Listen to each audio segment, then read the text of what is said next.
Buenas tardes, ¿me escuchan? Sí, doctor. Sí, doctor. Buenas tardes. ¿Qué tal? Buenas tardes con todos. Disculpen la demora, sino que he tenido hoy día un día muy atareado en consulta médica, entonces no quiero salir tarde. Entonces, ya estoy cargando las diapos y en un momento empezamos.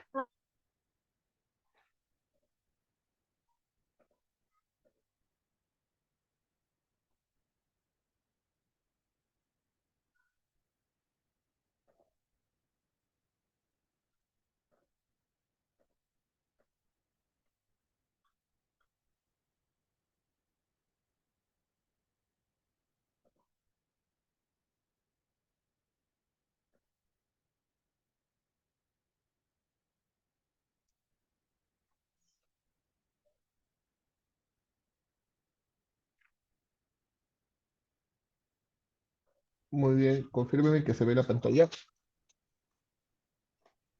Sí, doctor, sí se logra ver. Muy bien, ¿ya podemos empezar? ¿Sí? ¿Sí? ¿Podemos empezar?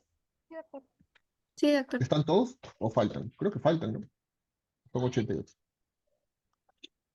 ¿Mm? ¿Hola? Somos 88, doctor, en el Ok. aula. Ok, excelente. Entonces vamos a empezar. Buenas tardes con todos. Nuevamente les pido las disculpas por la tardanza. Tuve un día muy pesado en consulta, así que tuve que salir muy tarde. Bueno, vamos a revisar el último tema del curso. Ya mañana tienen su examen, entonces este es el último tema. Vamos a revisar las vasculitis crónicas primarias, que es un tema bastante interesante, es un tema al cual actualmente me dedico bastante. También básicamente veo bastante lo que es vasculitis asociada a ANCA. Sin embargo, las demás también son parte del estudio que hago, ¿no? Entonces, vamos a revisar un poco. Lo interesante de este tema es revisar cómo se hace el diagnóstico, cómo sospechar una vasculitis sistémica. Luego de eso, ver cada una de ellas con, digamos, sus características clínicas, sus criterios de clasificación y, como siempre les digo, el tratamiento no hay que meternos mucho, pero de todas maneras vamos a revisar un poco de tratamiento. ¿Ok? Si alguien tuviera una pregunta, eh, disculpen, si alguien tuviera una pregunta, por favor levanta la mano y traten de participar porque va a haber una parte donde vamos a hacer algunas preguntas sobre imagen. ¿Ok? Muy bien. Las vasculitis, como dicen sus nombres, son inflamación de los vasos sanguíneos. Esta inflamación del vaso sanguíneo va a llevar a un daño estructural del vaso, lo que lleva a isquemia y a necrosis. Y según la distribución de los órganos que se están afectando por esta vasculitis, nosotros podríamos sospechar el tamaño del vaso sanguíneo predominante comprometido. Por ejemplo, a ver, si yo tengo, por ejemplo, un paciente que presenta, va a la consulta, con úlceras cutáneas bastante marcadas, asociado a hipertensión, elevación de creatinina, y vemos que la elevación de la creatinina es no glomerular, ¿qué tamaño de vaso afectado podría tener? ¿Alguien tiene alguna respuesta? Eso tienen que revisar durante la semana con sus tutores, entonces es algo que podrían responder, ¿no? Si no, si nadie participa, pregunto. Entonces vamos al azar. Supongo que están acá toda la promoción, entonces voy a preguntar. A ver, Guillermo Mujica. Sí, doctor. Hola, Guillermo, pregunté. Tienes un paciente con úlceras cutáneas bastante marcadas, asociadas a hipertensión y elevación de creatinina, pero es de causa no glomerular. Entonces, estamos sospechando en este paciente vasculitis. Si yo sospecho vasculitis, ¿qué tipo de vasculitis estoy pensando? ¿De pequeño, mediano o gran vaso?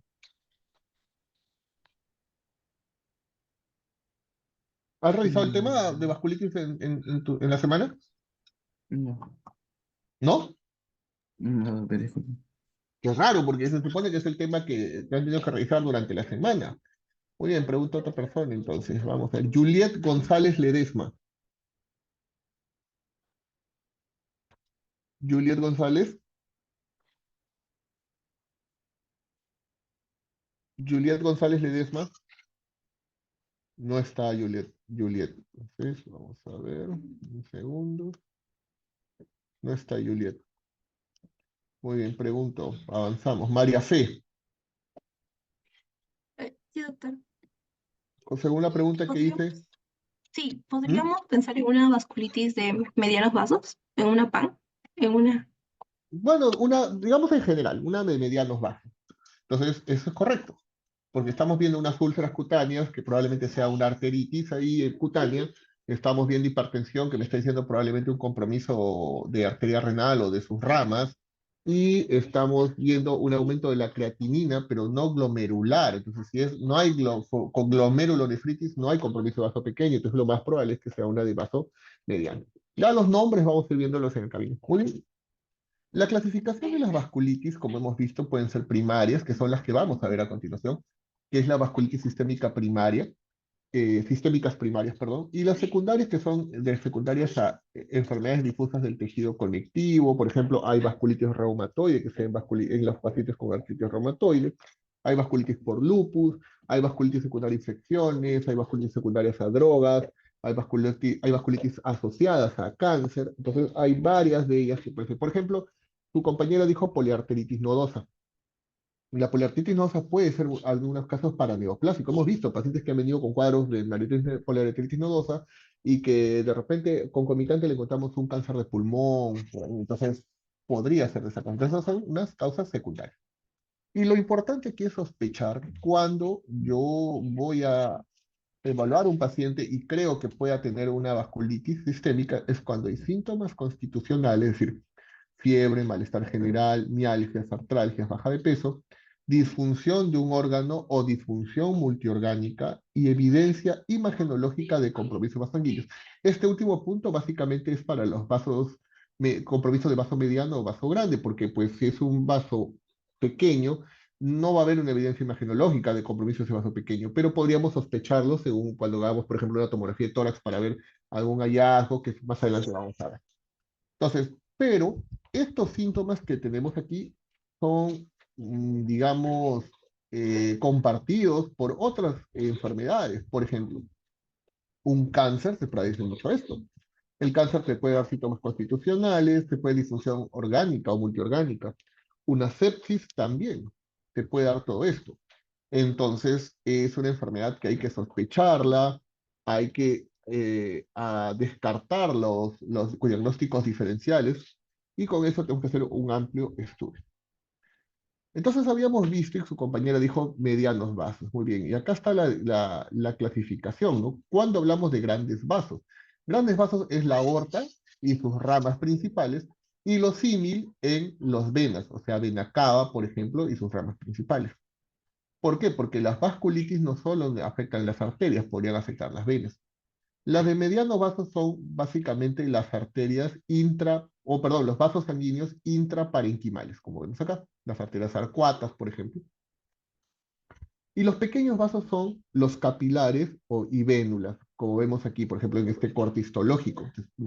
Esto es la piel. Entonces, en este caso, vemos pequeños vasos. De esa manera nosotros definimos cuál es pequeño, cuál es mediano y cuál es gran vaso.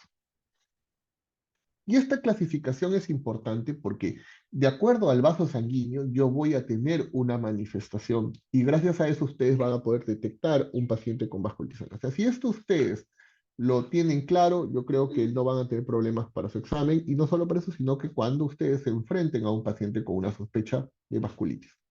Por ejemplo, si tenemos un paciente con vasculitis de pequeños vasos, estos pueden ser las vénulas postcapilares cutáneas, pueden ser los capilares glomerulares o pueden ser los capilares pulmonares. Si se afectan las vénulas postcapilares, pues nos va a dar como una característica clínica la púrpura palpable. Si se afecta los capilares glomerulares, me va a dar una glomerulonefritis. ¿Y alguien sabe cómo se define una glomerulonefritis? ¿Alguien que quiera participar? ¿Qué hallazgos podría tener para una glomerulonefritis? Podría ser hematurias, cilindros hemáticos y proteinuria. Muy bien. Es una parte. ¿Quién respondió? No lo vi, se apagó su micro rápido. Yo, doctor. Ah, soy la Valeria Cueva. Muy bien, soy. O sea, sí, en parte lo que dice tu compañero es cierto. Puede haber alteración del sedimento urinario, o sea, microhematuria, puede haber leucocituria, puede haber cilindros. puede haber proteinuria. ¿Qué más puede haber? Elevación de creatinina. No en todos va a haber elevación de creatinina, pero puede haber elevación de creatinina, ¿no? Entonces, esos son hallazgos importantes. Y manifestación clínica de eso, pues va a ser que si yo tengo proteinuria, me voy a empezar a hinchar, voy a tener edemas probablemente. Si empieza a fallar la función renal, la creatinina empieza a aumentar, probablemente voy a tener disminución del flujo urinario, o sea, puedo tener oliguria o anuria en el peor de los casos. Entonces, todo eso es sospechoso de una glomerulonefritis. Entonces, por eso si viene un paciente, como les dije al inicio, era un paciente con elevación de creatinina no glomerular, les dije. Es decir, es un paciente que elevó la creatinina, pero no tiene proteinuria, el sedimento urinario es normal. Entonces, en ese caso, pues yo no pensaré que es el glomérulo, pensaré que el problema está en otra parte. Algunos de los grupos que han rotado conmigo les conté el caso de un paciente que vino con una sospecha de lupus. Y el paciente venía con elevación de creatinina progresiva. Y él vino diciéndome que quería que lo vea para que lo hospitalice y le haga una biopsia renal y de esa manera detectar su nefritis lúpica. Él ya venía direccionado a eso. Pero cuando empezamos a hablar un poco, a él le detectaron un lupus un poco extraño, solo tenía un ANA positivo, tenía una polineuropatía determinada por electromiografía, pero sin, digamos, clínicamente no era detectable, y tenía creatininas en progresión. La creatinina estaba primero en 0.5, después le va a salir 1, 1.5, 2, 2.5, hasta 3, cuando llega conmigo. Pero tenía múltiples estudios de sedimentos urinarios normales, múltiples estudios de proteinuria, tenía como 5 o 6 proteinurias que se han hecho en diferentes semanas y todas eran negativas. Entonces la pregunta es, ¿eso es glomerular? ¿Es glomerular para ustedes ese caso? No. No, No doctor. es glomerular, muy bien. No es glomerular. Entonces, si no es glomerular, había que buscar otra causa. Entonces, ahí fue que hicimos el estudio y al final lo que el paciente tenía era un linfoma que estaba comprimiendo la arteria renal y estaba generando esta elevación de la creatinina. Al final fue un paciente con linfoma que también tenía como parte del linfoma un VIH. Entonces, nunca tuvo lupus. Eso no era un lupus. Él tenía la polineuropatía como un cuadro paraneoplásico, eh, tenía un cuadro el ANA positivo podría aparecer en él en pacientes con linfoma, puede aparecer en pacientes con infección. Ustedes ya lo han visto eso durante el curso. El ANA positivo no es sinónimo de lupus y puede aparecer en muchas otras patologías. Entonces, eso nos enseña que si nosotros aplicamos simplemente ese conocimiento, podemos ayudar mucho al paciente a encontrar su diagnóstico. Probablemente si yo lo hospitalizaba y no seguía eso, probablemente le iba a pasar a una biopsia que no iba a arrojar ningún problema y seguramente nos íbamos a enterar después que tenía un linfoma, ¿no? Entonces, aplicando solamente ese conocimiento, podemos detectar muy bien. Y eso lo van a ver ustedes en las emergencias o cuando roten. Por ejemplo, les hablaba también si un paciente viene con microhematuria. Yo tengo un paciente con microhematuria, tiene 60 años, varón, orina constantemente de noche, dice que puja para orinar. ¿Eso es glomerular? No. No, doctor. No, no es glomerular. Puede tener la elevación de creatinina, de repente tiene, por ejemplo, esto es un síndrome, es una prostatitis, una hiperplasia benigna de próstata, probablemente tenga una hipertrofia muy, muy marcada, de repente eso puede llevar a que el paciente tenga retención urinaria, haga hidronefrosis o muchas cosas de ese tipo, y puede elevar la creatinina. Entonces, la microhematuria no es sinónimo de glomerulonefritis, pero yo tendré que buscar otros signos. Por ejemplo, si yo busco que la microhematuria, o quiero sospechar que esa microhematuria es de origen glomerular, ¿qué pedirían? Que también es parte de esta glomerulonefritis. ¿Alguien?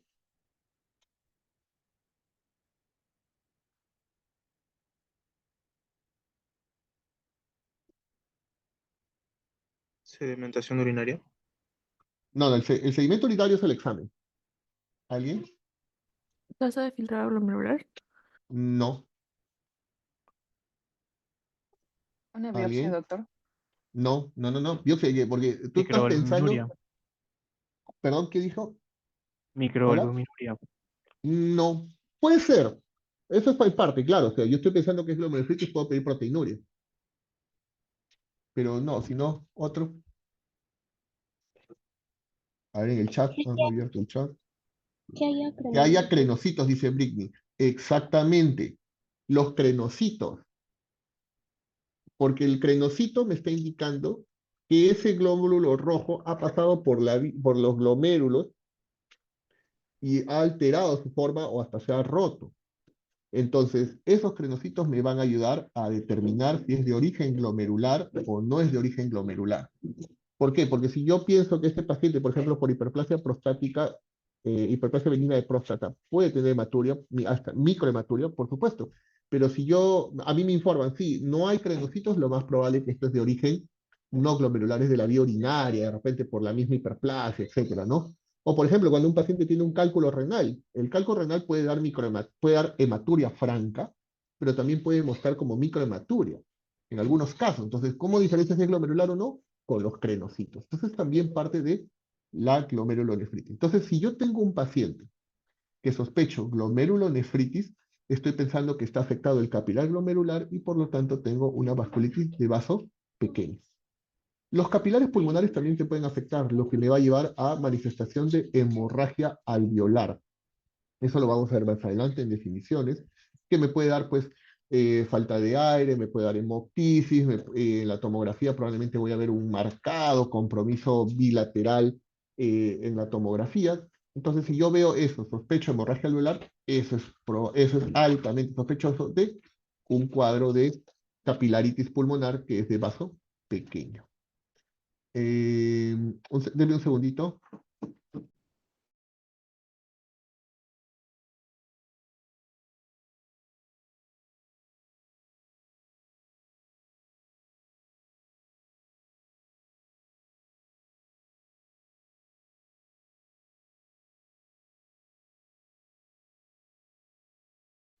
Muy bien, continuamos. Entonces, ahora vamos a ver vaso pequeño, vaso mediano. En vaso mediano vamos a ver, por ejemplo, si se afectan las arterias cutáneas pequeñas, lesiones necróticas y úlceras, infartos. Ven que acá cambia un poco más, o sea, en los pequeños vasos puede haber lesiones necróticas, sí, pero suelen ser muy pequeños, pero básicamente es púrpura. Pero cuando ya las lesiones son grandes, son úlceras, son necróticas, lo más probable es que sea vaso mediano. En las arterias epineurales me puede dar la mononeuritis múltiple, aunque también esto puede afectarse en vaso pequeño. En las arterias mesentéricas me puede dar dolor abdominal, sangrado gastrointestinal y perforación. Muchos pacientes que vemos con problemas de vaso mediano muchas veces debutan con esto. Van a la emergencia por dolor abdominal intenso, sangrado, entran rápidamente a la operación y se encuentran perforación intestinal. Al mandar la muestra a patología es donde sale el diagnóstico de una vasculitis de medianos vasos. Entonces, esa es una de las características de este problema, pero dicen que hay dolor abdominal. ¿Cómo podríamos sospechar que el paciente tiene un cuadro de isquemia intestinal o, bueno, una isquemia en la vía digestiva? ¿Alguien que pueda compartir una idea?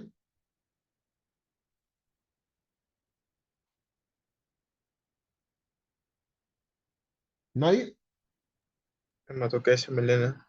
Ya, pero eso es cuando se perforó. Eso ya se perforó el paciente. La melena sí es una vía, es la parte digestiva alta, ¿no? Puede ser, se puede perforar el estómago, por ejemplo, se puede perforar el duodeno, no lo sé. Y si es más baja, pues va a darle hematoquesia. Pero eso es cuando se perforó. Pero como yo sospecho que el dolor que tiene, el dolor abdominal, es de causa isquémica. Porque puede ser un cólico, ¿no? O sea, tiene un cólico abdominal, no sé, se me ocurre por colecistitis. No sé, tiene diarrea. Pero ¿cómo sospecho que es isquémico? A ver, si nadie pregunta. Al azar, a ver. Jonathan Calla. Jonathan Calla. No responde Jonathan Calla. Entonces el que sigue. Jorge Gabriel Kardich.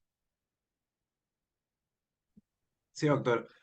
¿Podría ser si luego de una ingesta de alimentos se presenta el dolor? Ya, ¿eso cómo se llama? Está bien, está muy bien. Eso tiene un nombre.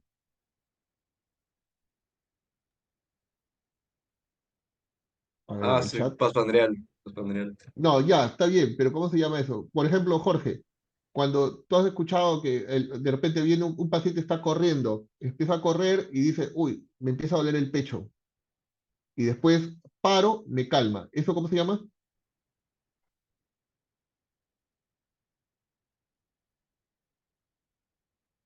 ¿Nadie? La Angina, ubicación. doctor. ¿Andrea qué? Una angina, doctor. Angina. Claro, o sea, cuando han escuchado, ¿no? Pues seguro van a llevar en cardiología. Paciente está caminando, está corriendo, haciendo su ejercicio y de repente dice, me duele el pecho. Oh, retroesternal, intenso, se me irradia, dicen.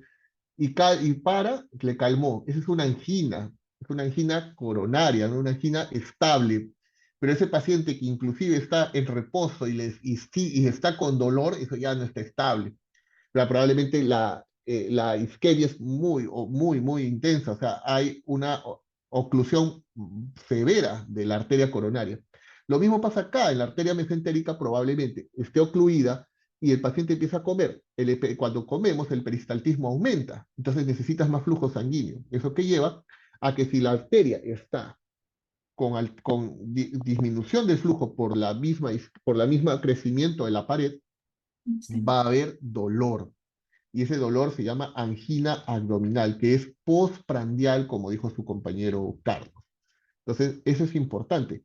Yo les comento esto porque no sé si fue de su universidad, no recuerdo si fue de su universidad, pero hubo una alumna que fue a hacer guardias a cirugía. Hizo guardias en cirugía y pues yo me entero de que ella hacía guardias después que yo vi al paciente. Yo veo un paciente en la UCI, me llaman por un paciente que empezó a tener necrosis digital. Empezó a hacer necrosis digital, había ingresado a la UCI post cirugía de abdomen, donde habían hecho una colectomía por una perforación intestinal que había hecho sangrado, eosinofilia, era una sospecha de vasculitis, entonces empezamos a darle un tratamiento. Lamentablemente la paciente hizo otra perforación a los pocos días de la primera cirugía, se volvieron a reoperar, pero se complicó y la paciente falleció. Me encuentro con la alumna un día por en el hospital y me dice, doctor, le comento un caso, me dice, ¿qué pasó? Le digo, sí, una señora que vino por esto, por un dolor, le digo, era una angina abdominal. Y le digo, ¿cómo se llama la paciente tal? Y era la paciente que había visto, y ya me comentó el caso. Es importante lo que les voy a comentar. ¿Qué pasó? La paciente ingresa por dolor abdominal. Ella como alumna empezó a preguntarle y la paciente le decía que el dolor era intenso más cuando comía, o sea que era una angina abdominal. Pero ¿qué pasó? A la paciente le dijeron, muy bien, pónganle su yosina con tramadol y que se vaya a su casa. Le colocan, la paciente mejora parcialmente, pero ella en su interín, o sea, en su intención de, de que el paciente algo más tenía, habla con el residente y le dice, doctor o doctora, esta paciente tiene una angina abdominal, no hay que darle de alta. Entonces dijeron, vamos a pedirle una tomografía. Y en la tomografía se dan cuenta que las asas estaban aumentadas de volumen, había una imagen como un plastrón, y eso hace que entren a sala de operaciones y ahí se dan cuenta que la paciente tenía isquemia intestinal, tenía una perforación, había gran parte del colon ya estaba necrótico y eso complicó. Imagínense que la paciente se iba de alta. Esa paciente iba a venir más tarde a la emergencia en estado terrible o probablemente moría en casa. Al final falleció, o sea, al final falleció por complicaciones. Pero ¿quién detectó esto? Lo detectó el alumno, porque el paciente ya se iba de alta.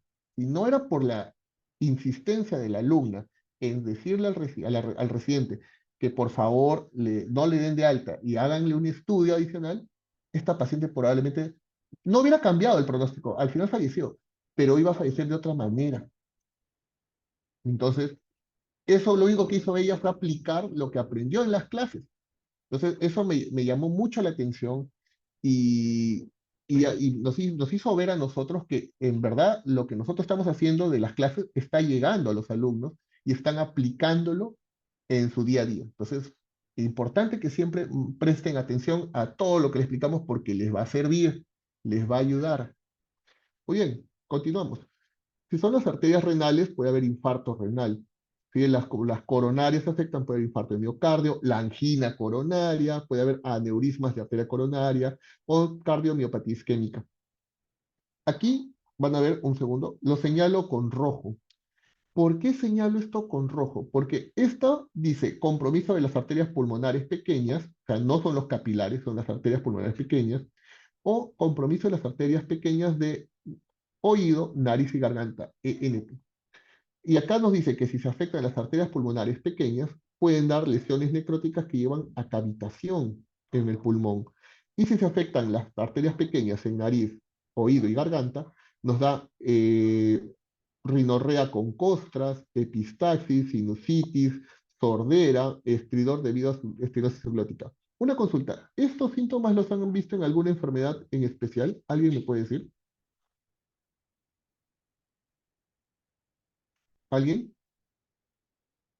Pregunto, al azar. Muy bien. William Briones.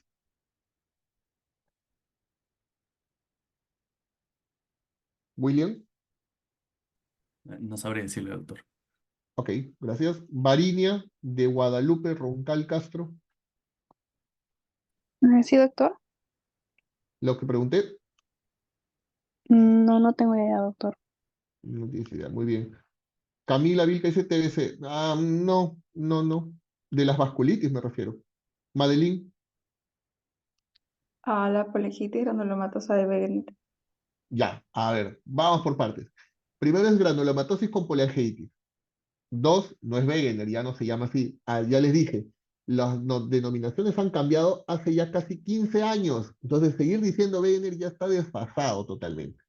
Entonces, una es la granulomatous con poliarteritis, la GPA. Muy bien. La GPA, ¿qué tipo de vasculitis es? Si más o menos han revisado el tema con sus tutores. ¿Qué tipo de Microscópico. vasculitis? ¿Cómo que microscópica? De pequeños vasos, ANCA Ah, positivo. de pequeños vasos, muy bien. Pero acá estamos diciendo vaso mediano. ¿Qué pasó?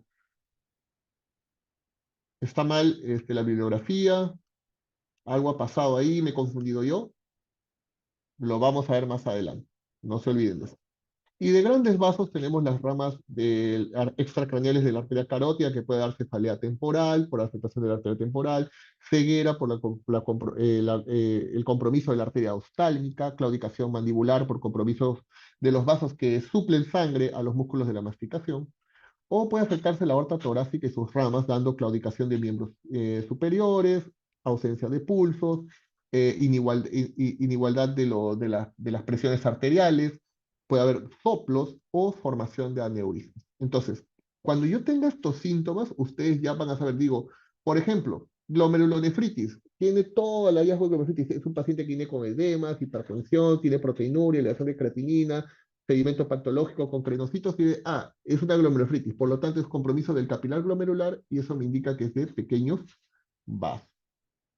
Entonces, o por ejemplo, viene el paciente porque tiene una angina abdominal, tiene una angina abdominal, entonces yo pensaré que probablemente sea una de medianos vasos. Entonces, eso es lo que necesito que ustedes aprendan.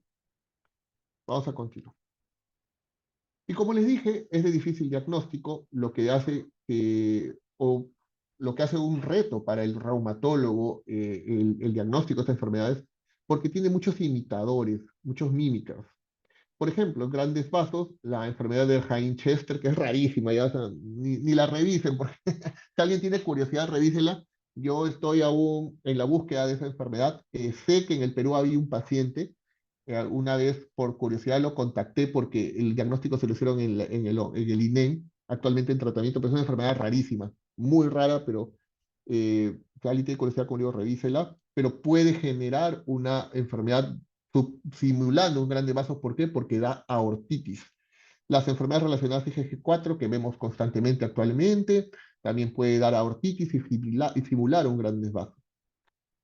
Por ejemplo, las colagenopatías como la enfermedad de Ehlers-Danlos, Marfan, ¿por qué? Porque generan aneurismas de aorta, entonces podrían simular también. Muy bien. Condiciones imitando una de vaso mediano, por ejemplo, la vasculopatía livedoide.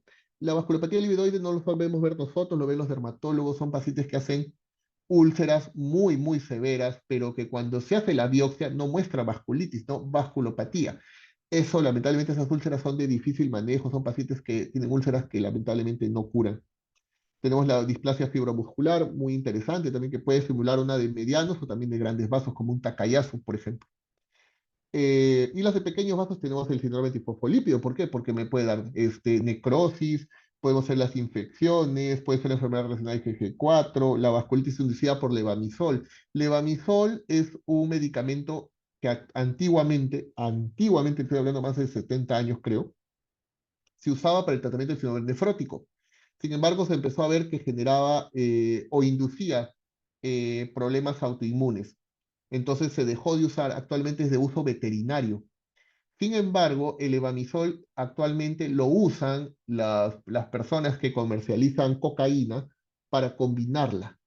¿Por qué? Porque se parece mucho a la cocaína en cuanto a su estructura, o sea, a la parte macroscópica, como tú ves la cocaína, pero también porque puede simular o aumentar los efectos de la cocaína. Entonces, ¿qué hacen los cárteles?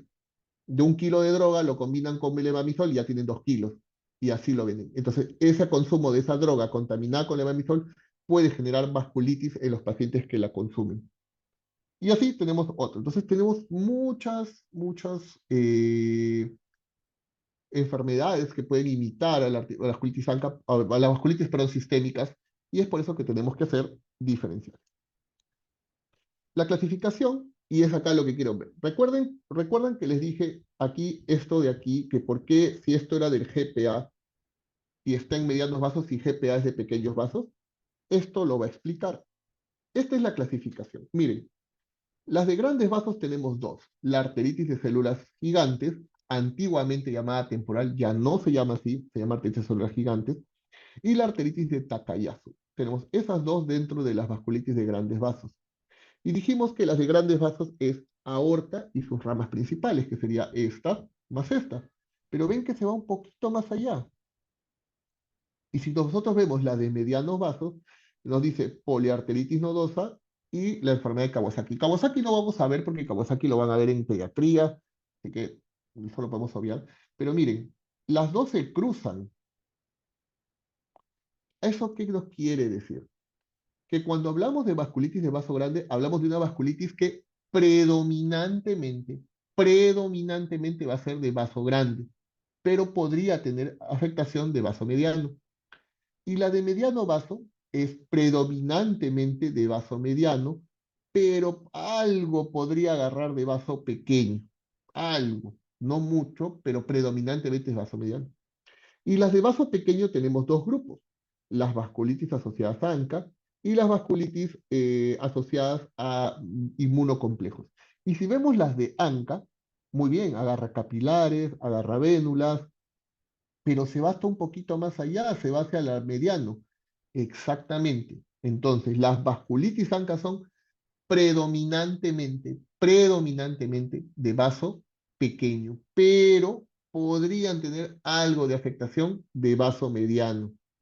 Y es que esta paciente que les comento que la alumna pudo detectar y que al final la paciente falleció, al final fue una granulomatosis eosinofílica.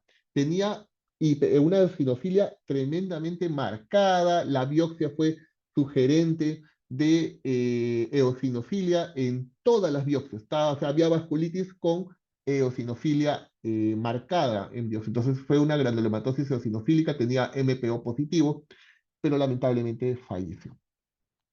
Y en las de vaso pequeño asociadas a inmunocomplejos, tenemos la vasculitis crioglobulinémica, la IgA, que antes se llamaba de Henoch-Schönlein, la vasculitis urticarial hipocomplementémica y enfermedad antimembrana basal glomerular, también llamada de Good Pasture.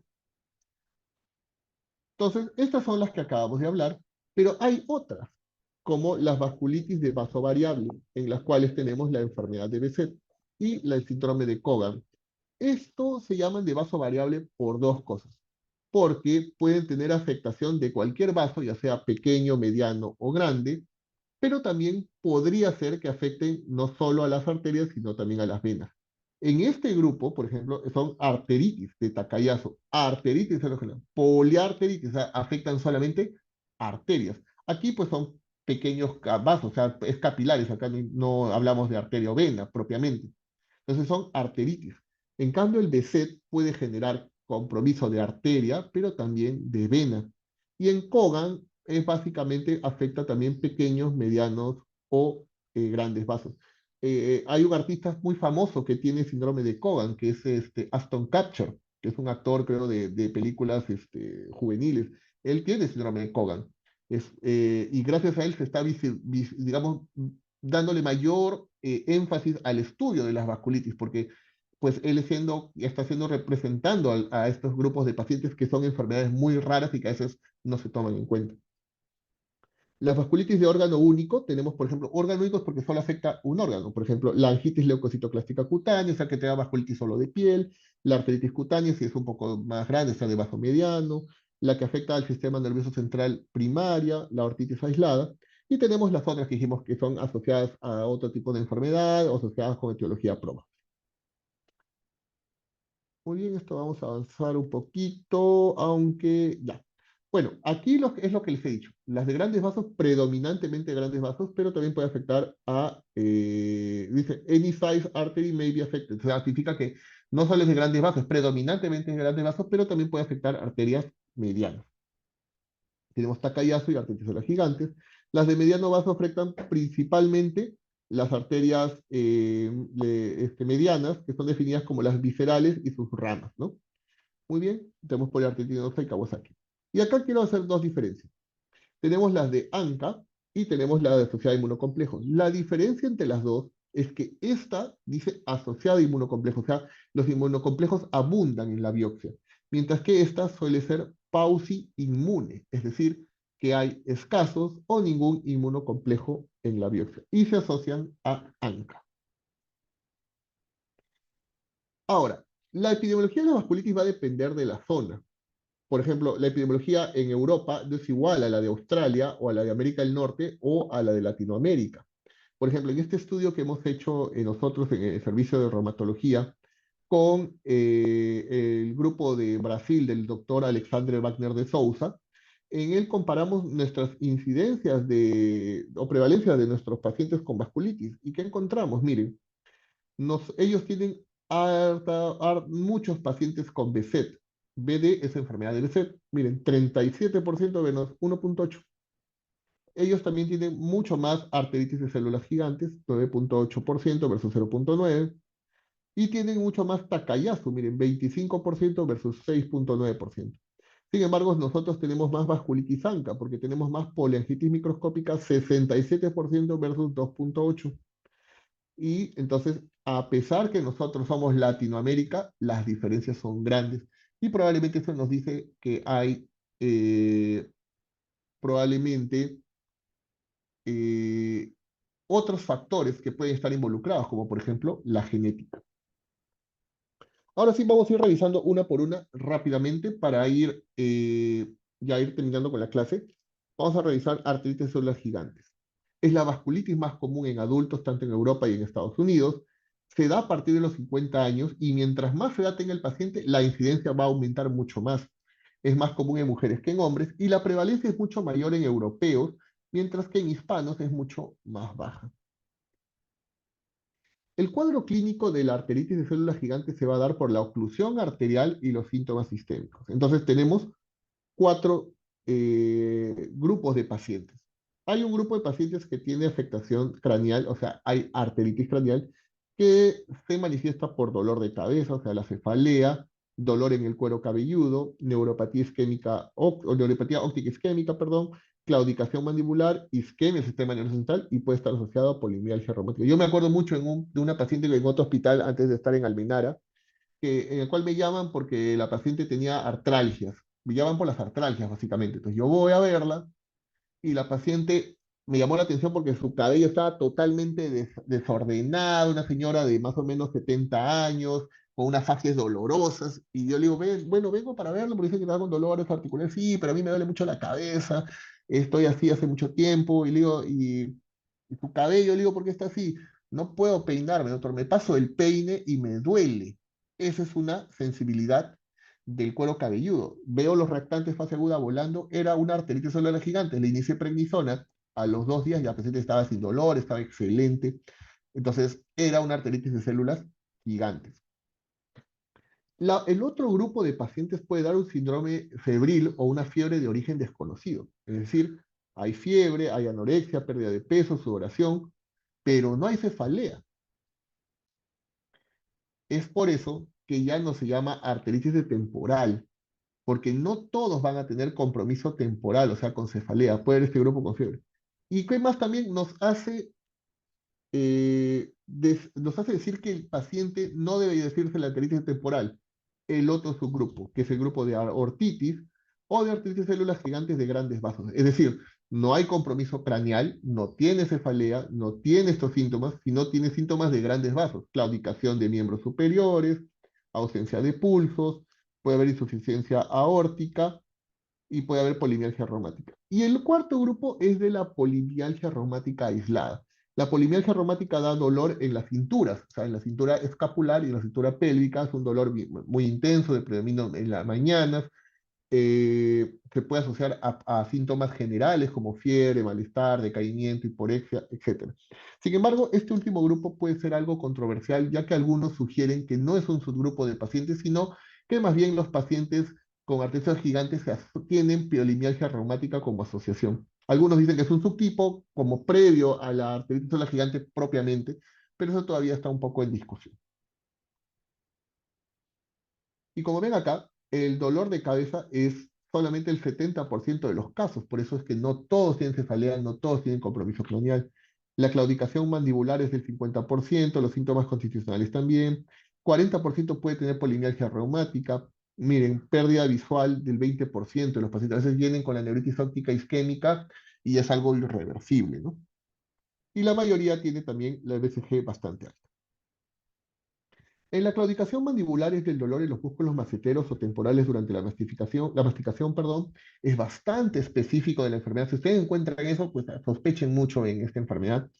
Y puede haber claudicación de lengua, inclusive, que es raro, y que se puede desencadenar cuando el paciente habla o canta, y puede estar asociado a infartos de lengua, como ven acá. Miren esta imagen, es un infarto en la lengua. Los síntomas visuales, digamos, como parte de inicio de enfermedad, el paciente puede tener diplopía o pérdida visual, pero cuando se da esta pérdida visual es por la neuritis óptica isquémica anterior, el NOIA, que es lo predominante y lamentablemente es irreversible. ¿Y qué nos ayuda a sospechar que puedo tener yo esta neuritis óptica? Que tenga visión borrosa o amaurosis furax. No suele ser al debut, en algunos casos puede haberlo, pero no suele ser así. Y la causa es la oclusión de la arteria ciliar posterior. En cuanto a la polimialgia reumática, estábamos hablando de eso hace un momento, es aquel paciente en la cual se afectan las cinturas tanto escapular y pélvica, lo que da dolor y rigidez en cuello, hombros y cintura pélvica. El paciente se dice es un dolor intenso, es como el dolor en la carne, te dicen, o sea, es como, no es una contractura propiamente. Es bilateral y de predominio matutino e inclusive puede dar dificultad para levantarse de la cama, el inodoro, cepillarse los dientes. Pueden limitarse los rangos en hombros sin cadera en gran porcentaje de los pacientes y no hay un marcador, o sea, no hay un examen propio que me diga, este paciente tiene polimialgia reumática o artritis celular gigante. Y como les dije, puede estar aislado de la artritis celular gigante o puede ser un subtipo, eso todavía está un poco en discusión. El compromiso de grandes vasos en la artritis gigante puede ser clínicamente en el 25% de pacientes, o sea, que tenga la claudicación, que tenga la ausencia de pulsos, etc. Pero esto es más importante, subclínico en el 80% a través de PET-CT. ¿A qué me refiero con esto? Que si yo tengo un paciente con artritis gigante craneal, o sea, que tiene compromiso solamente de cefalea, y yo le pido un PET-CT, el 80% de estos pacientes que aparentemente solo tienen craneal, van a tener imágenes de inflamación en el PET-CT que está marcando, por ejemplo, los grandes vasos como la aorta. Entonces, muchas veces puede ser subclínico. Se suelen comprometer la arteria carótida y su clave axilar con más predominancia. Es infrecuente en los miembros inferiores y que es de síntomas craneales. Y miren, si yo hago una biopsia de arteria temporal en estos pacientes que son exclusivos de grandes vasos, el 50% de ellos puede estar sin alteración. Y la aorta, al ser uno de los lugares donde va a afectar predominantemente, puede generar aneurismas, los que son 17 veces más frecuentes en este grupo de pacientes. La asociada a fiebre de origen desconocido es en el 10 a 15% de los pacientes. El examen físico suele ser normal, pero aquí sí tienes que realizar la biopsia. O sea, si tú sospechas que la fiebre es por una arteritis de células gigantes, pues tienes que hacer la biopsia a pesar que el paciente no tenga cefalea. Y lo otro es que puede haber síntomas generales, eso ya es conocido, puede haber fiebres también, algo tanto en la poliomialgia reumática como en la arteritis celular gigante, la fiebre puede estar presente. Esto es algo importante. El BCG y el PCR pueden estar elevados, no pueden, están elevados en la arteritis celular gigante o en la polimialgia reumática. Si ustedes ven un paciente en el cual sospechan arteritis celular gigante y los reactantes de fase aguda están normales, pues sospechen otra cosa, o sea, no es una polimialgia reumática. Van a encontrar casos, seguramente ustedes van a decir, pero hay casos publicados que dicen que puede haber arteritis celular gigantes con BCG y PCR normal. Sí, o sea, pueden haber casos, pero no es la regla. Esos pacientes probablemente han sido sometidos a muchos exámenes para descartar otros problemas, pero básicamente tienen que tener los pacientes tanto BCG y PCR para poder sospechar de arteritis de células gigantes o polimialgia reumática. Y como parte del proceso inflamatorio, pues puede haber anormia normo-normo, puede haber trombocitosis. La biopsia es necesaria. Hay que hacer un segmento grande. ¿Alguien sabe por qué tiene que ser el segmento grande? De 1.5 a 2 centímetros. ¿Alguien? Porque las lesiones son multifocales en la arteria.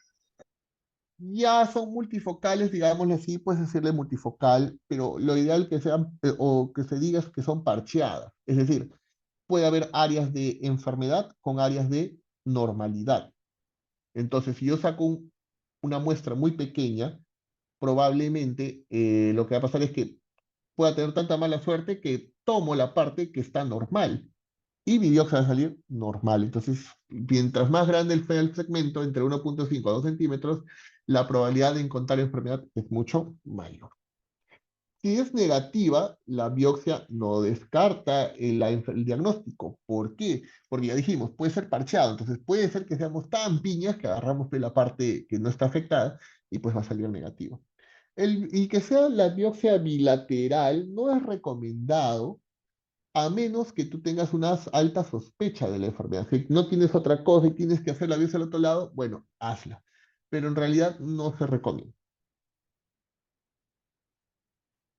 Entonces, para detección de gigantes habían criterios del año 90, pero estos ya han sido actualizados en el 2022, en el cual pues dan puntaje, y estos criterios en los cuales dan puntajes para mí son mucho más interesantes, mucho más ideales, porque le das más peso a aquellas manifestaciones que son mucho más características de la enfermedad. En cambio, en algunos criterios, como decíamos, completas uno, completas por lo menos 3 de 4 o 5, o 3 de 5 para que tengas clasifiques, pues no le da el mismo peso a todas o perdón, le da el mismo peso a todas las características y eso no necesariamente va a ser más justo, ¿no? Entonces, para clasificar al paciente, primero tiene que tener 50 años o más y vamos a darle un puntaje, siendo los puntajes más altos cuando la biopsia de arteria temporal es positiva o hay signo del halo a la ultrasonografía, a la ecografía. O, por ejemplo, la pérdida visual que da más de 3 puntos. Entonces, cuando sumamos de aquí 6 o más puntos, clasifica como arteritis celular gigante. Y acá vemos, por ejemplo, algunas imágenes interesantes de un paciente. Un segundito, creo que me estoy quedando sin batería. A ver, no, todo bien. Muy bien. Vemos un paciente en el cual esto de acá es, ¿alguien tiene una idea qué es esto? Es una disección aórtica. Algunos pacientes con arteritis celular gigante de compromiso vaso grande pueden debutar así, con disecciones aórticas. Tengo una paciente que veo particularmente que debutó así, que actualmente está con tratamiento biológico y le va muy bien. Acá, por ejemplo, vemos estenosis de arterias, este es también compromiso vaso grande.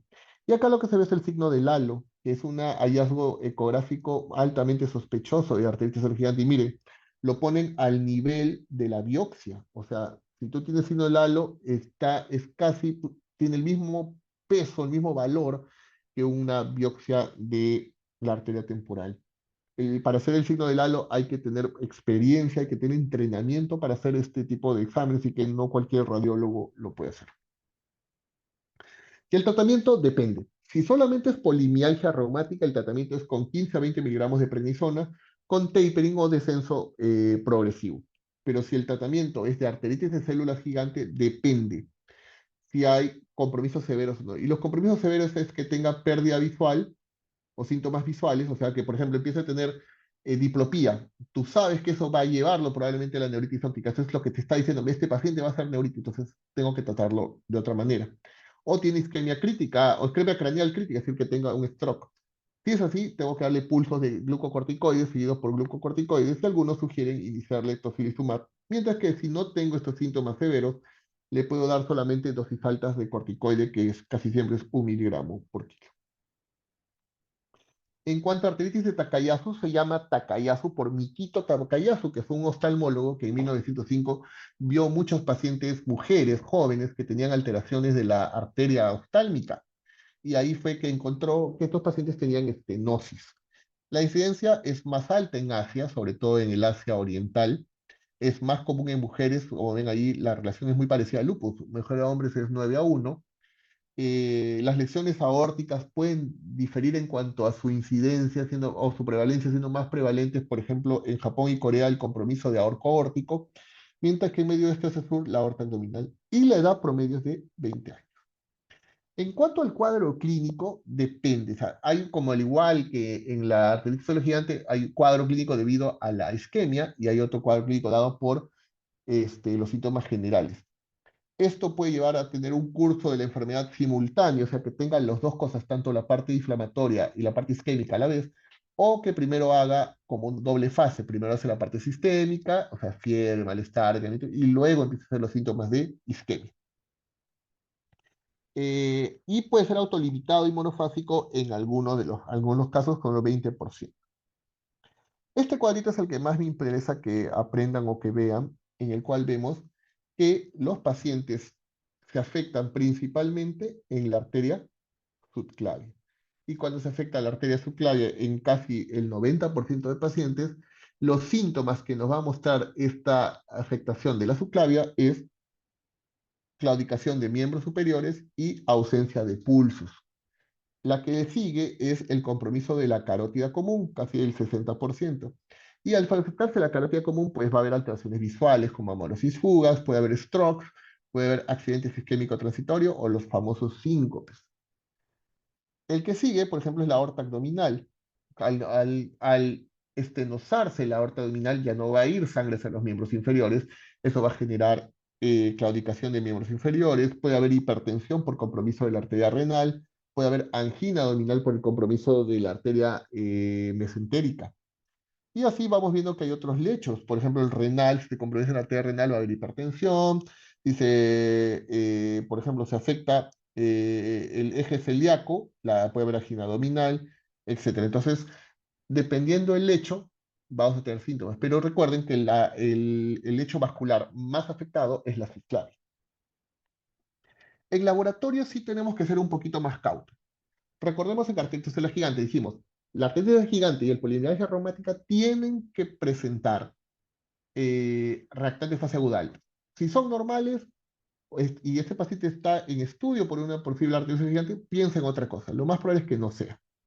Pero en la artritis Takayasu eso cambia, no es tan así, porque está elevado en el 80% de pacientes, pero miren, el BCG puede estar normal en 30% de pacientes y elevado en 40% de pacientes inactivos. ¿Qué significa eso?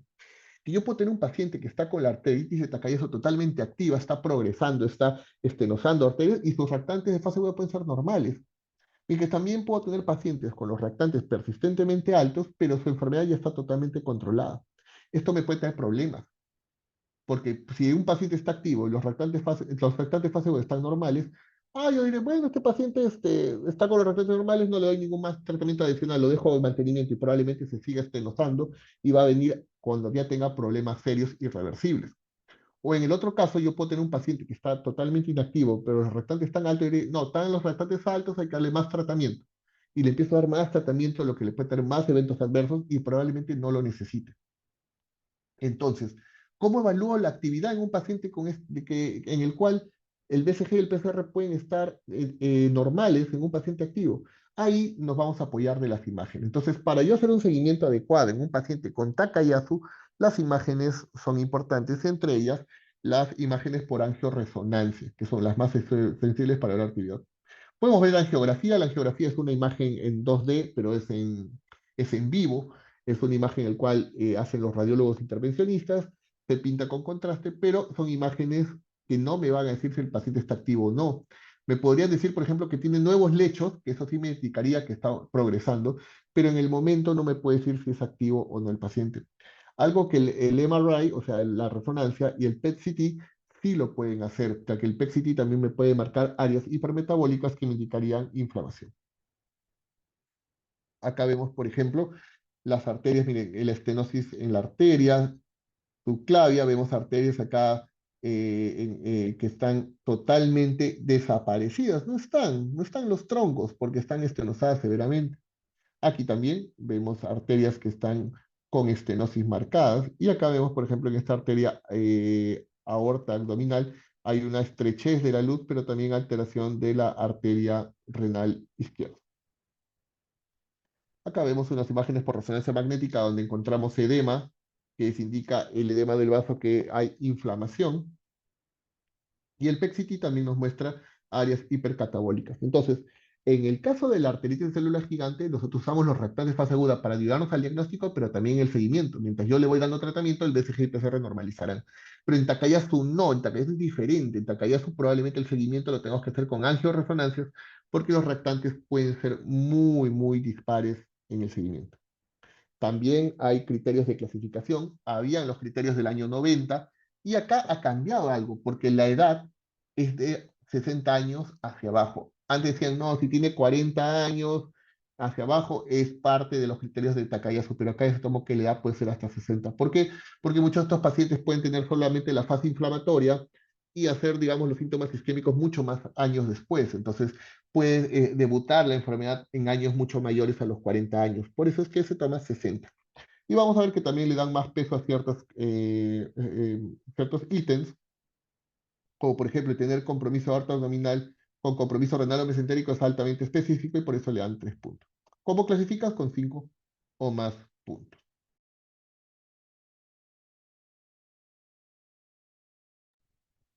Muy bien. El tratamiento, igual.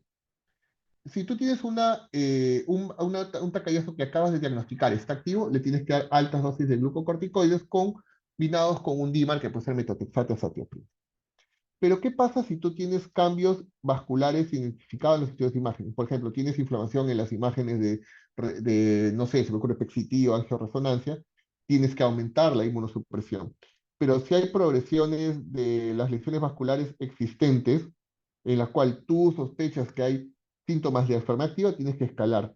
Pero si el paciente está activo, perdón, está sintomático y no hay cambios en imágenes, pues solamente continuar con el medicamento y hacer tapering progresivo de la prednisona.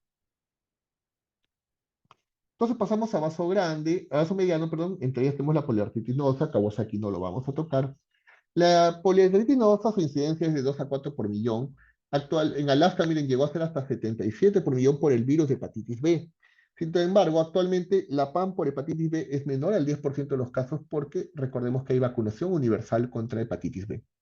Se da igual tendencia en hombres y mujeres, se da igual tendencia en niños y adultos. Y la poliarteritis nodosa que vamos a ver nosotros es la primaria, o sea que no tiene causa.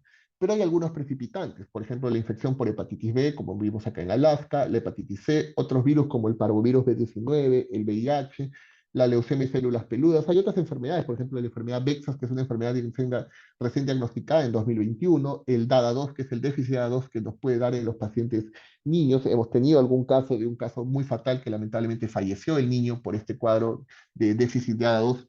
No sugiero que no lo vamos a ver tampoco. Si alguien tiene curiosidad, revise qué es el déficit de ADA2, un cuadro bastante interesante que no se trata como una poliartritis nodosa, se trata con otros medicamentos como los anti-TNF, por ejemplo. Entonces, si alguien tiene curiosidad, por ahí lo revisa. Y acá está este cuadro, me gustó. Aquí está, digamos, la referencia para que ustedes puedan descargarlo si quieren, donde nos dice, por ejemplo, con fisiopatología, cómo es los síntomas. Por ejemplo, se están inflamando las arterias subcutáneas, pues nos va a dar púrpura palpable o necrótica, Si se inflama la arteria renal, insuficiencia renal, puede haber hipertensión maligna, pueden haber mialgias. Si se afecta el corazón y hay isquemia, nos va a dar falla cardíaca. La formación de interleucinas proinflamatorias aumenta el BCG, el PCR, puede haber fiebre, puede haber dolor testicular si se afecta el testículo, si se afecta la vesícula también. Vamos a ver que los síntomas básicamente se dan por la isquemia del órgano afectado. Y acá quiero ver justamente el de la PAN localizada. Hemos tenido casos en los cuales el paciente, por ejemplo, viene a la emergencia por dolor abdominal, en hipocondrio derecho, sospechan colecistitis, le hacen una ecografía, no hay cálculos, dicen que no, pero el paciente sigue poniéndose mal, lo operan, encuentran una vesícula necrótica. Me la mandan a anatomía patológica y encuentran que es una poliarteritis nodosa solamente de la vesícula, no tienen otros lados. Y puede pasar lo mismo en el testículo, puede pasar lo mismo en el apéndice, puede pasar en la piel. Y la piel es el órgano único más común, es el 10% de los casos y es un cuadro que puede residuar mucho. Los criterios de clasificación de la poliarteritis nodosa no han cambiado desde el año 90, aún siguen con esos criterios hasta el momento. Recuerden que hasta el año 94 no existía la poliarteritis microscópica, que es una de las ANCA, sino que estaba dentro de la poliarteritis nodosa, le decían la micropan, le decían inclusive. Pero a partir del año 94 se encontró que la poliarteritis microscópica es una entidad diferente y por eso pasó a la vasculitis ANCA y solo es explorado con las poliarteritis nodosas propiamente. En laboratorio no existen autoanticuerpos que me digan que un paciente tiene que tiene poliarteritis nodosa. Las ANCA siempre son negativos, pero van a haber reactantes de fase aguda elevados, va a haber anemia, trombocitosis como parte del proceso inflamatorio. La biopsia se tiene que hacer de ser posible en los pacientes y los podemos apoyar con otros exámenes como la electromiografía si estuviera compromiso neurológico. La angiografía es un examen importante porque esta enfermedad puede generar microaneurismas, como vemos acá, lo que señalan las flechas en el riñón. ¿Y por qué es importante eso? Porque si tú por alguna casualidad quieres biopsiar ese riñón y tiene estos aneurismas, le vas a hacer daño y el riñón probablemente se pierda porque si revientas uno de estos aneurismas va a sangrar y nadie lo va a salvar. El tratamiento depende si hay enfermedad severa o no severa. ¿De qué depende si es severo o no severo? Hay un score que se llama el Five Factor Score, o sea, un score de 5 puntos, en los cuales si tú presentas uno de esos, por lo menos uno de esos ítems, pues hablas de enfermedad severa. Si el Five Factor Score es 0, es decir, que no tienes ninguno de esos ítems, se trata como no severa. Alguno de los ítems del Five Factor Score es que tengas hayas tenido compromiso del sistema nervioso central, si has tenido pancreatitis, por ejemplo, o has tenido isquemia intestinal, si has tenido compromiso de la creatinina, etc. Entonces, algunos de ellos son bastante severos. Si has tenido uno de esos, pasas a enfermedad severa y se recomienda alta dosis de corticoide con ciclofosfamida. Pero si la enfermedad es no severa, se recomienda pues glucocorticoides a no dosis tan altas, dosis bajas, asociado a un DIMAR que puede ser el metotrexato o la azatioprina. La plasmaféresis no se usa en la poliarteritis nodosa, solo se usa en los casos que sea poliarteritis nodosa asociada a hepatitis B, que como le digo, ya no es algo común. En el último congreso de vasculitis que fue este año, el Congreso Mundial, hubo una exposición en la cual era poliarteritis nodosa y hacían como un contest. A un médico expuso que la poliarteritis nodosa no existe primaria, que todas las poliarteritis nodosas son secundarias, y el otro expuso que sí es primario. Lo que dijo el primer médico que decía que las poliarteritis nodosas no son primarias, dio puntos muy interesantes. Sobre todo dijo que cada vez estamos viendo nuevas enfermedades que se asocian a vaso mediano y que al final son no una poliarteritis nodosa, sino que esta enfermedad, por ejemplo, el VEXAS, esta enfermedad que ha sido diagnosticada recién en el 2020-2021, tiene contra esas manifestaciones poliarteritis por compromiso de medianos vasos, perdón. Y se ha visto que muchos pacientes que eran catalogados como poliarteritis nodosa eran VEXAS. Entonces, él dice que en el tiempo vamos a descubrir nuevas enfermedades y al final ya no va a quedar ninguna primaria. Sin embargo, el otro doctor, que es el doctor Ömer Karadas de Turquía, él sí sugirió que habían primarias. Y nosotros vemos acá, no son muchos, pero vemos que son primarios. Y este es como un tip. Un paciente con una poliarteritis nodosa primaria, que se trata muy bien, no suele recidivar, es decir, ya no se vuelve a activar nunca más. El paciente va a estar muy bien. En cambio, si tú tienes una poliartritis nodosa que le hace un tratamiento estándar y no mejora o se reactiva prontamente, ese paciente tiene una poliartritis nodosa secundaria y hay que buscar probablemente la causa. Entonces, eso es como un pequeño tip. Y para ir terminando, las vasculitis asociadas a ANCA. Acá vimos que eran las de pequeño, predominantemente pequeño vaso, son tres, que son la polangitis microscópica, la granulomatosis con polangitis y la granulomatosis eosinofílica. Las tres comparten algo, las tres son necrotizantes. Sin embargo, la granulomatosis con polangitis es necrotizante y granulomatosa, y la eosinofílica es necrotizante, granulomatosa, pero rica en eosinófilos. Ya no se dice, ya no se dice Wegener, ya no se dice Chorstrauss, por favor. Si alguien de eso, si ustedes siguen diciendo eso, están totalmente desfasados. Si están revisando bibliografía y dice todavía esto, esa bibliografía está desfasada. Ya actualmente, ya como digo, ya van a ser 15 años que se dieron estos nuevos nombres, y ya pues deberíamos estar familiarizados. La incidencia de estas vasculitis depende mucho del área. En las partes, por ejemplo, en Asia Oriental, como Japón, China, es altamente predominante la polangitis microscópica, mientras que me voy a Gran Bretaña, en Gran Bretaña es más común la granulomatosis con poliangiitis. Si me voy al Asia un poquito más occidental, como Turquía, es más común la granulomatosis con poliangiitis. Si me voy a España, en España hay datos actuales donde la polangitis microscópica es más común. Pero ¿qué pasa con nosotros y Latinoamérica?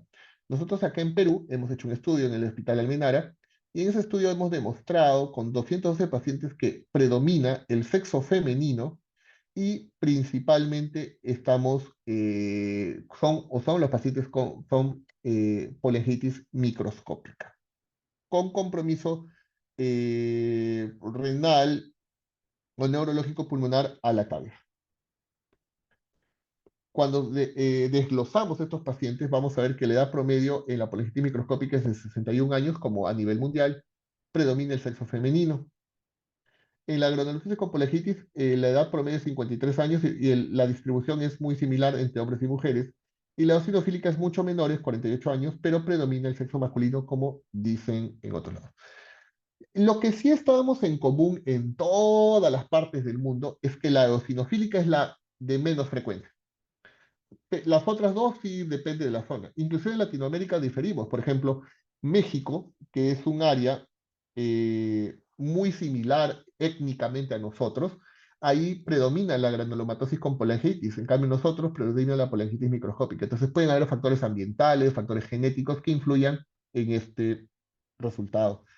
Y sobre la sobrevida también vimos que a los 10 años casi el 50% de pacientes fallecidos, probablemente porque el acceso a los tratamientos hace muchos años, sobre todo a rituximab, que es uno de los medicamentos de elección en vasculitis ANCA, no estaba disponible. Entonces, al aumentar el uso de este medicamento en los últimos años, probablemente cambie esta curva. Miren, aquí está la referencia para que lo busquen, es gratuito.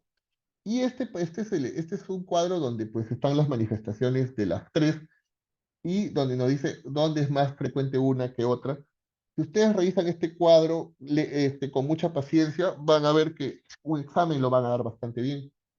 Pero quiero irme a lo que vimos al inicio. Por ejemplo, en ENT, que es el compromiso ear, nose, throat, es decir, nariz, oído y garganta, en la polangitis microscópica es infrecuente, pero en la granulosis con polangitis es más frecuente, entre 60 y 80%. ¿Y qué hay? Sinusitis, hay nariz sencilla de montar, la rinitis con costras, deformidad del septum, otitis media, sordera. Y en la EGPA o la eosinofílica hay rinitis alérgica, formación de pólipos. Pero dijimos, esto es de mediano vaso cuando vimos al inicio, no era de vaso mediano. Pero recordemos que hemos dicho que la granulomatosis, o perdón, en general la vasculitis ANCA son predominantemente de vaso pequeño, pero podría haber compromiso de vaso mediano, ¿no? Por ejemplo, algo importante que quiero que... Esto lo van a revisar, le digo, si gustan, tómenle foto o busquen directamente la referencia. Pero algo importante que quiero saber, que quiero que sepan, es esto, sobre el ANCA. Si bien es cierto, la enfermedad se llama vasculitis ANCA, a pesar de que se llame así, puede haber pacientes con ANCA negativo. Y eso se lo demuestro acá.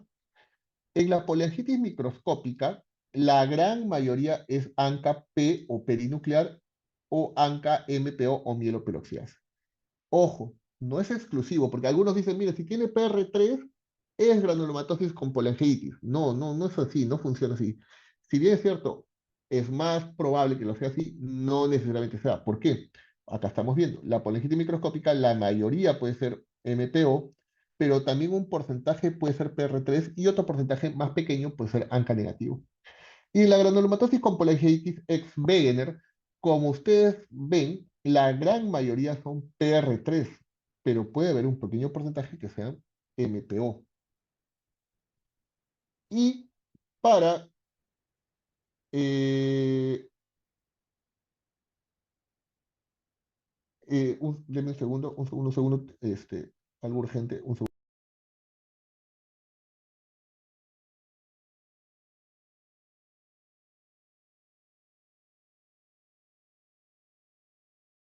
Ya, ahora sí. Y en el otro, la eosinofílica, un gran porcentaje de pacientes suele ser ANCA negativo. Un pequeño porcentaje suele ser MPO o perinuclear. Esta de aquí, la eosinofílica, nosotros no la solemos tocar junto con las otras dos. ¿Por qué? Porque es una enfermedad un poco más diferente. Tiene características que se comparten mucho con los síndromes hipereosinofílicos. Y suele ser a veces de diagnóstico un poco difícil. Por ahí creo que en un grupo vimos una colega, una médico, que vino a la consulta porque estaba en estudio por hipereosinofilia, habían hecho estudios amplios, tenía poliposis nasal, muchas cosas adicionales, que fue diagnosticada finalmente como una granulomatosis eosinofílica. Pero a veces el diagnóstico puede ser difícil, porque esta enfermedad tiene un componente vasculítico, como por ejemplo eh, la neuropatía, puede tener compromiso renal que es rarísimo, puede tener púrpura palpable, pero tiene también un compromiso alérgico, que es la rinitis alérgica, la poliposis, el asma.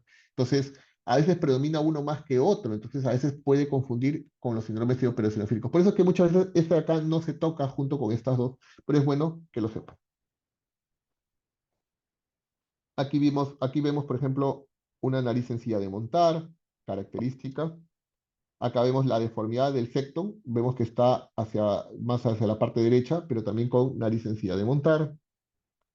Acá lo que vemos, miren, una sinusitis, ¿no? Vemos el seno paranasal maxilar, lo vemos con un nivel, y también hay un aumento de las glándulas lacrimales, que pueden ser sugerentes también de la inflamación.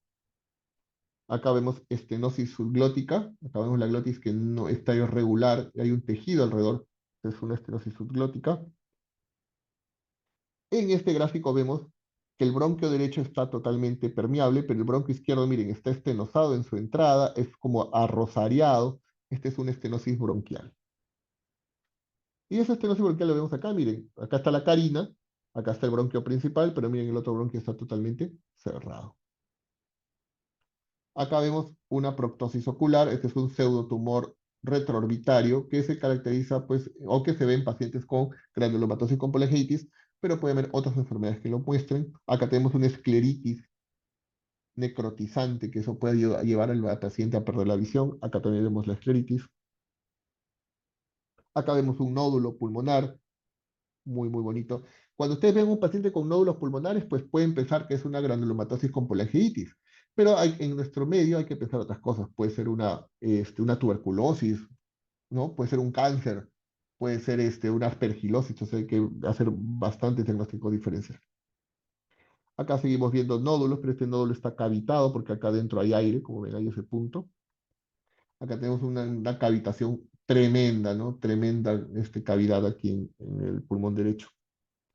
Acá vemos como panal de abeja, este es un EPIT, que también se asocia. Y acá llegamos a la hemorragia alveolar. La hemorragia alveolar les dije que es una condición importante, que es una capilaritis pulmonar, amenaza la vida, causa distintas patologías. Hay muchas enfermedades que pueden causar hemorragia pulmonar y es una emergencia porque hay que darle un diagnóstico rápido y un tratamiento agresivo. Justo ayer me fue a ver a la clínica o los familiares de un paciente que está hospitalizado en el Rebagliati porque quieren que le haga un seguimiento al paciente y cuando me contaron la historia, pues el paciente había hecho una hemorragia alveolar, llegó rápidamente a la UCI, pero con pulso salió y a los pocos días lo extubaron y actualmente ya está para irse de alta. Entonces, es una enfermedad que puede dañar rápidamente al paciente y puede ser irreversible cuando no se trata a tiempo. Y es algo importante que cuando yo tengo una hemorragia alveolar, lo que yo tengo que buscar es estos macrófagos. Cuando yo haga el lavado broncoalveolar, le digo al neumólogo, hazle un lavado, una broncofibroscopía, busco los macrófagos cargados con hemosiderina que nos van a ayudar a ese diagnóstico. Esta es una imagen, esta fue una paciente, este es un caso real que hubo en el hospital cuando yo era residente, si no me equivoco, ¿sí? Era una paciente que tenía vasculitis ANCA ya diagnosticada, y estaba en diálisis y que viene a la emergencia por disnea. Solo disnea, malestar general y estas imágenes. No había hemoptisis. Entonces llega a la emergencia, vemos estas imágenes, a nosotros nos interconsultan después de casi una semana que la paciente estaba ahí.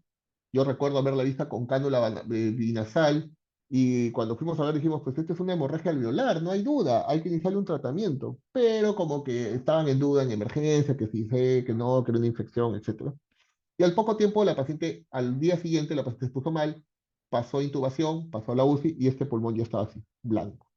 Lamentablemente la paciente falleció. Falleció porque el cuadro pulmonar era tan severo que ya no, el pulmón se volvió muy restrictivo, por más que la pronaban, hacían todos los esfuerzos en UCI, el paciente no mejoró y falleció. Esto era una hemorragia alveolar, este vidrio esmerilado bilateral, miren, más periférico que central, entonces es un cuadro sugerente de una hemorragia que lamentablemente la paciente falleció. ¿Y cuál fue el error acá? Que decían en emergencia que no era una hemorragia alveolar porque la paciente no tenía hemoptisis. Y ese es un error, porque el cuadro clínico, si bien es cierto, sospechoso es un paciente con hemoptisis, infiltrados alveolares, como está, y como es una hemorragia, va a caer los niveles de hemoglobina en el paciente, se va a llevar la anemia. Hay que tener en cuenta que un tercio del paciente, que es una gran cantidad de ellos, un tercio no hace hemoptisis. Entonces, que tú no veas hemoptisis no te descarta la hemorragia alveolar. Hay que tener en cuenta la edad, las comorbilidades y puede ser debut. Muchos pacientes, como este paciente que le digo que está en Revalidati, él ha debutado con hemorragia alveolar. Puede ser muchas veces al debut. Y las imágenes nos van a ayudar a la radiografía y la tomografía. Y la broncofibroscopía, como le dije, es para documentar la hemorragia, o sea, saber que es una hemorragia, buscando estos macrófagos cargándose de orina, pero también porque estas imágenes pueden ser altamente sospechosas de un cuadro viral infeccioso, ¿no? Entonces, sí, nos puede ayudar también a diferenciar de cuadros infecciosos. El otro compromiso severo es la glomerulonefritis rápidamente progresiva, que se ve mucho en la polingitis microscópica y que se caracteriza por una caída rápida de la función renal en cuestión de días y que en la biopsia también se caracteriza por la presencia de lesiones decrecientes que involucran más del 50% de los glomérulos. Pregunta, si yo tengo un paciente con hemorragia alveolar y glomerulonefritis rápida, pero rápidamente progresiva, ¿cómo se llama ese cuadro? Síndrome de pulmón-riñón. Muy bien, Kevin. Síndrome pulmón-riñón o síndrome renal-pulmonar, como quieran llamarlo. ¿Cuáles son las tres principales causas de este síndrome renopulmonar o pulmón-riñón? ¿Alguien que quiera opinar? Vasculitis ANCA en mayor frecuencia. ¿Pero cuáles otras? Pues? Lupus ¿Qué más? y enfermedad de Goodpasture. ¿Cómo? Entonces, ¿me puedes dar un resumen de las tres principales?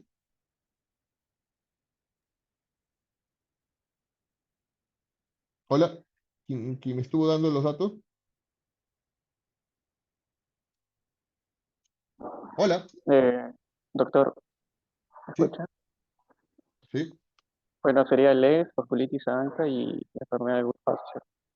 exactamente. Cuando ustedes ven un síndrome pulmón-riñón, pueden ser muchas causas, muchas, pero las tres principales van a ser lupus, vasculitis ANCA y la enfermedad antimembrana basal glomerular o Goodpasture. De las ANCA, la más común es la polingitis microscópica. Le sigue la granulomatosis con poligitis y al último es muy raro, pero puede presentar la granulomatosis eosinofílica. Si ustedes tienen un paciente con esa sospecha, primero descarten esas tres posibilidades. Esto de la biopsia renal nos ayuda a ver los pronósticos renales, o podemos ir avanzando.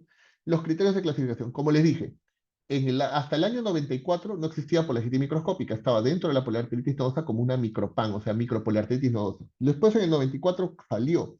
En el 90 habían criterios de clasificación de Wegener, porque en ese también tiempo todavía se llamaban Wegener o Chur-Strauss. En el 2012, como les dije, cambiaron los nombres con los criterios de Chapel-Hill y se llamaron granulomatosis con poligitis microscópica y granulomatosis eosinofílica. Para ver clasificación de la enfermedad, en el 2007 el grupo europeo, que es el EMEA, hizo este algoritmo para poder definir los diagnósticos. Sin embargo, es un poco complicado y las sensibilidades no son tan buenas. Y ya en el 2022 tenemos criterios de clasificación de la vasculitis ANCA, que son aquellos que, como ven, tienen puntos a favor y puntos en contra. A favor le dan mucho puntaje a características, como le digo, que son, o situaciones que son características de la enfermedad, muy características, y le quitan puntos a aquellas que pueden llevarnos hacia otro diagnóstico. Por ejemplo, en la policitis microscópica me dicen, si tú tienes compromiso nasal, pues te quito puntos. Pero si tú tienes un ANCA perinuclear o MPO, te doy 6 puntos. ¿Cómo clasificas? Con 5 más. Si tenemos granulomatosis con poliangiitis, miren, me dan muchos puntos si tengo compromiso nasal, si tengo compromiso cartilaginoso, si tengo PR3 positivo, pero me quitan puntos si tengo MPO o tengo eosinofilia. ¿Por qué? Porque la eosinofilia es más común de la eosinofílica. Y clasifico con 5 puntos o más. Y en el caso de la granulomatosis eosinofílica, me quitan puntos si tengo PR3 porque vimos que PR3 no es común en este grupo. Si tengo hematuria porque el compromiso renal tampoco es común, pero me dan alto puntaje si tengo eosinofilia además de mí. Entonces, estos puntajes son estos scores son los que actualmente usamos para clasificar a los pacientes. Y como tratamiento, solamente algo rápido, básicamente vemos si los niveles de creatinina son altos o no. Si son altos, pues podemos dar rituximab sobre ciclofosfamida, podemos dar plasmaféresis en pacientes con cuadros severos. Las dosis de glucocorticoides siempre deben ser las dosis medias, ya no se usan tantas dosis altas. Entonces, es básicamente dependiendo también de los compromisos si son severos o no sé. Eso es todo por el momento. No sé si tienen alguna pregunta, alguna duda.